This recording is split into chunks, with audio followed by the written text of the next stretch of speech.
Thank you to you both. We have 5 minutes, but I know the next panel is a somewhat longer one. It has 5 speakers, so we could get started if everyone is here. Angela, are you here? Hi, can everyone hear me okay? Yep. Okay, great. Thank you. So this is the first afternoon session on Americans' experience of COVID-19. We have 5 speakers for this session. So we'll do questions at the end. And we'll start with Debbie Kalensky, who's going to talk about COVID-19 or trends in COVID-19 concern and vaccination. She is a senior research associate at Consumer Reports. So take it away, Debbie. Okay, let me just share my screen. So thank you for that introduction. Before I start my presentation on COVID concern and vaccines, I just need to give you a little history first. So all of the data presented today from myself and my colleagues was collected through our American Experiences Survey. The AAS, as we call it, is a monthly omnibus. Our AAS surveys are fielded using NORC's AmeriSpeak panel. So we launched our first AAS in January 2020, and we were very excited to be able to collect timely data and get a quick pulse on several current consumer issues just in one survey. And our first AAS covered e-bikes, EVs, video doorbells, CBD, global warming. February was sort of similar. We covered broadband, alternate energy providers, credit report errors, garbage disposals, and banking. And then as we were designing our March AES in February, we couldn't ignore obviously what was happening in the world. So we decided to include some COVID questions. We asked Americans about their concern about the widespread transmission of COVID-19, their confidence in the US government's preparedness, and preparations and preventative actions that they were personally taking. So we handed off our questions to our vendor on February 28th, and then a few days later, as you all know, we essentially watched the world shut down. Fortunately and unfortunately, we were able to capture some of the earliest data points on these topics.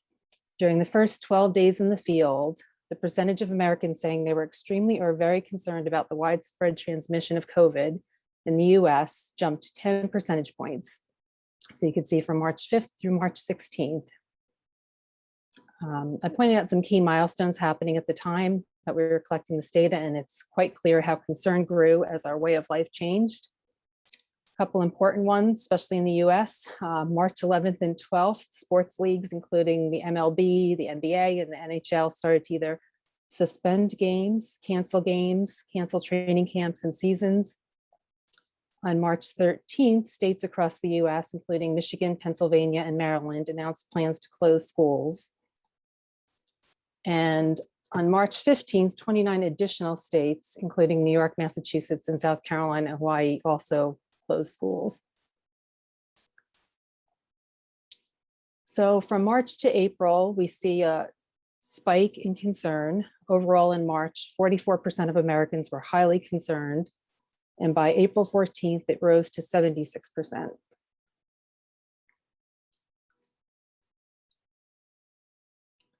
So there's a lot going on in this chart, but a couple important things. For one, we made some methodological changes to our COVID concern question. We realized that this question was something that we're going to be regularly tracking throughout the pandemic. So we changed the stem to how concerned or not concerned are you about COVID-19 continuing to spread in your local area over the next month. We really wanted to be able to look at concern month to month instead of just our widespread transmission in general question.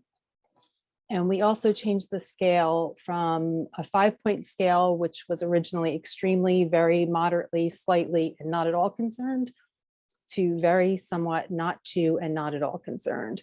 We really wanted to be able to have sort of a dichotomous scale where we can look at concerned versus not concerned.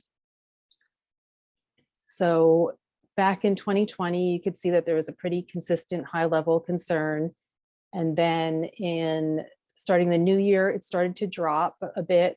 By the summer of 2021, when people were getting itchy to start having their summer plans, COVID concern really dropped. which rebounded then in August and September as we were going back to school.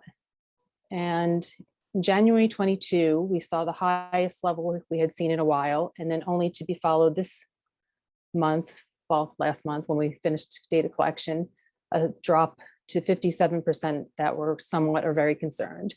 And as you can imagine, that this trend clearly was sort of matched by COVID incidence rates.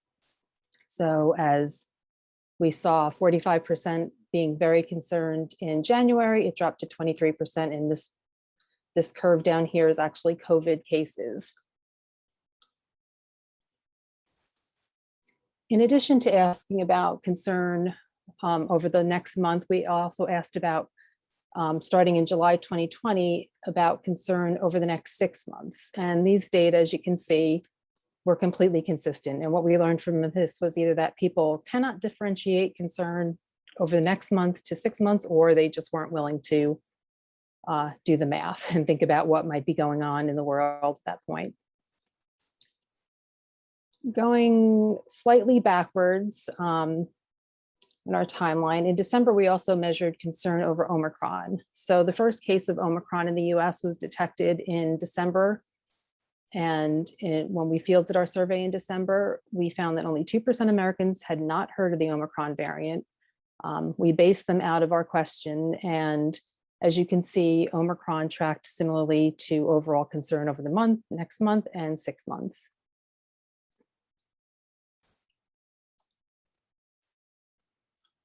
So we already talked about the drop in concern across the board. This graphic shows very concerned for different groups. This month, once again, continues to be a trend of significant differences by race, ethnicity, with a considerably lower percentage of white Americans, at least 18 percentage points, that are very concerned about the spread of COVID over the next month than Americans of any other racial group. So the green line at the bottom, if you can see, are white Americans. And that was consistent throughout the entire time we tracked that variable. And sorry, I went backwards. One other thing, we also accounted for, this trend was consistent, and we accounted for gender and age and education, household income, political affiliation, region, and urbanicity. And one other important thing about this month is that the percentage of those very concerned for all other groups besides whites lined up much more closely than they had in previous months. In January of 2021, we started asking about if they've received a COVID-19 vaccine. This question sort of had to evolve over time because of the current state and status of vaccine development and availability at the time in the US. So as you can see, in January, only 5% of Americans said that they had received at least one dose of the COVID-19 vaccine. By April 2021, where all US adults were eligible, 58% of Americans had received at least one dose. And then by September, it was 3/4 of Americans, and it sort of has remained consistent since. These stats track exactly what CDC numbers, which is nice to see, of actual vaccine rates. We also started to ask in April 2021 if they've received the full course of vaccine. And as of February 2022, most Americans had received at least one, who had received at least one dose, were fully vaccinated. And in October and December of 2021, we asked about boosting. And in December, nearly half of those who were fully vaccinated were boosted, and 38% planned to get boosted. Here are some demographic breakdowns. As you can see, there's a trend for older Americans and those with higher household incomes to be more likely to be vaccinated than younger or those from lower household incomes. And political affiliation, as you might imagine, plays an obvious role, with Democrats more likely to be vaccinated than either Republicans or independents. And lastly, we also captured some early insights for individuals who were reluctant to get vaccinated. So between May 2020 and May 2021, we asked, when one becomes available to you, what is the likelihood you will get a COVID-19 vaccine? And for those who said they were not too or not at all likely, the top reason was, I worry that a COVID-19 vaccine in particular is unsafe. And this is just interesting. So these were the top responses. There were a few others I'm not showing here because they had, very few percentage points, but people are consistent in their responses. The main reason that people wouldn't get vaccinated was the one that varied the most, with 51% of people saying back in November that they worry about a vaccine in particular is unsafe. And that's sort of makes sense since the vaccine was not available, but it was just before it was going to be available. So people were either skeptical of the safety or the efficacy. But then once people started getting vaccinated, that sort of tapered off and leveled off. And in general, these data are very consistent over time. And in June 2021, that was actually the last time we asked this question. I don't think we thought we were going to see many different responses. And that is the end of my presentation. Thank you. Great, thanks, Debbie. That is, I think it's great that Consumer Reports started this survey right before COVID so that you have all these COVID responses. I think that's a great source of data